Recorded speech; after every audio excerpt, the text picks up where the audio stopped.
Hello, Eastview family. It's Vicky. It's Wednesday. The week is nearly halfway done. My question for you to consider today is this: why do you do the things that you do? As Christ followers, we are called not only to love God, but to love others. We are to serve out of love for the Lord and gratitude for His mercy and gift of grace that saves us and sets us free. But sometimes our humanness gets in the way. Sometimes, like the Pharisees, we either become self-righteous in our attitudes, words, and actions, or sometimes we confuse glorifying the Lord with glorifying ourselves and our own ambitions.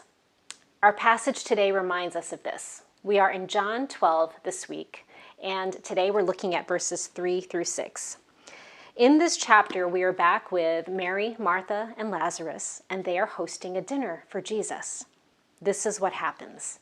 Mary, therefore, took a pound of expensive ointment made from pure nard and anointed the feet of Jesus and wiped his feet with her hair. The house was filled with the fragrance of the perfume. But Judas Iscariot, one of his disciples, he who was about to betray him, said, "Why was this ointment not sold for 300 denarii and given to the poor?" He said this not because he cared about the poor, but because he was a thief, and having charge of the money bag, he used to help himself to what was put into it. So let's take a look at the big difference between Mary's devotion and Judas's ulterior motives. It's a cautionary tale for us. Mary shows us what deep love and devotion look like.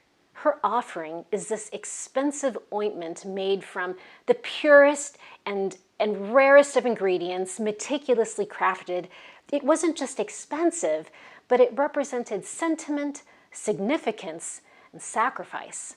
She takes a pound of it, not just a dab or a smear, so much that the whole house is filled with its fragrance. What a beautiful image of what our offering and worship should be. She then takes her hair to dry his feet. It's intimate. It's bold. It's not what women did. Women were expected to be reserved and modest, especially in the presence of men. And so for Mary to let down her hair and use it to dry Jesus' feet was an act of great humility and submission and profound reverence for Jesus. Again, what a beautiful image of what our worship and offering should be. Now, in stark contrast, Judas is seemingly practical, being a good steward of resources, showing concern for the poor. One might even argue that he had a good point. On the surface, he appears to be advocating for the poor, but as the passage reveals, his true motivation is greed. He doesn't care for the poor, but for his own financial gain, since he was pocketing some of the money for himself. And Judas was a Christ follower.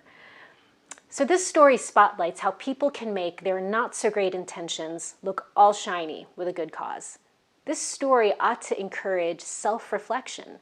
Let's examine our own actions and motivations carefully. Are we truly, genuinely driven by a love and devotion for the Lord? Or are we subtly hiding less honorable intentions like personal gain or recognition?